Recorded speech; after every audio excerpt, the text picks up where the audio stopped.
নারায়ে তাকবীর। মজমা আগামীতে থাকবে ইনশাআল্লাহ। ৩২ বছর পর হচ্ছে ইজতেমা। কি পাবো না, ওই জন্য আমাদের আশা। ৩২ বছর পর বিশ্ব ইজতেমা হচ্ছে। বিশ্ব ইজতেমাতে হতে পারে, অন্য কোনো ইজতেমা এরকম হতে পারে না। বিশ্ব ইজতেমায় আগত ধর্মপ্রাণ মানুষরা কি বলছেন বিস্তারিত দেখাবো। আমি হাসান, আপনারা দেখছেন SSTV পাবলিক। ইজতেমায় এসেছি, আমরা কবে পাবো কি না পাবো না, এটা ইজতেমাটা এসেছি, আমাদের অনেক ভাগ্য ভালো। আমাদের মগরাইটে হওয়ার কথা ছিল, কিন্তু এখানে হয়েছে হুগলি পুইনাম, আমরা পেয়েছি, এর জন্য মাশাআল্লাহ। মাশাআল্লাহ, এত বড় বিশ্ব ইজতেমা, সারা বিশ্বের ইজতেমা, এই জীবনে এই প্রথম। আর পাবো কি পাবো না, ওই জন্য আমাদের আশা। এত মজমা, বড় মজমা, এই মজমায় আমরা সাফল্যতা হয়েছি।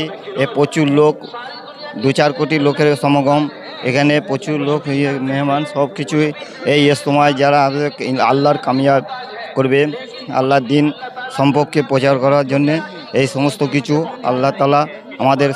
দেখো, লাইফের ফার্স্ট টাইম এই বিশ্ব ইজতেমা এসছি, খুব ভালো লাগছে। জীবনে আর আসতে পারবো কি তাও জানি না। বিশ্ব ইজতেমা, কোটি কোটি লোকের সমাগম এখানে এসে নামাজ পড়তে খুবই ভালো লাগছে। এখানে এসে দিনের কথা শিখবো দুটো, মানে আরও ভালো লাগছে। কোনো সময় বিশ্ব ইজতেমা আমরা আসিনি, তাই আসলাম বিশ্ব ইজতেমায়। আমার বাড়ি ঝাড়খণ্ডে, নোলা থানা। কি বলবো, এটা বিশ্ব ইজতেমাতে হতে পারে, অন্য কোনো ইজতেমা এরকম হতে পারে না। হ্যাঁ, এই যে মানুষের আল্লাহর প্রতি যে একটা একিন, ইমানের প্রতি যে একটা একিন, ইমানের প্রতি যে একটা বিশ্বাস, তারই এই মজমা এবং এত জনসভা।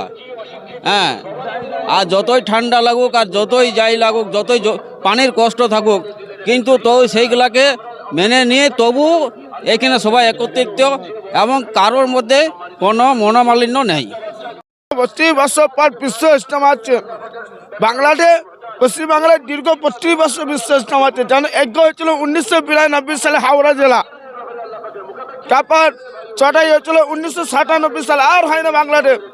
প্রায় ৩২ বছর পর 2026 সালে জানুয়ারি মাসে 2, 3, 4, 5 বিশ্ব ইজতেমা, যেটা দিল্লি থেকে নিজামুদ্দিন ট্রাই করা আছে, যে মাওলানা শাহ সাহেব এসবে, যে ভেবেছি যে এত লোক, এত নামাজ কালাম, এত ইমান একিনকে বানাবে, সব আল্লাহর জন্য, সব আল্লাহর জন্য, নবীওয়ালা কাম, নবীওয়ালা দিন।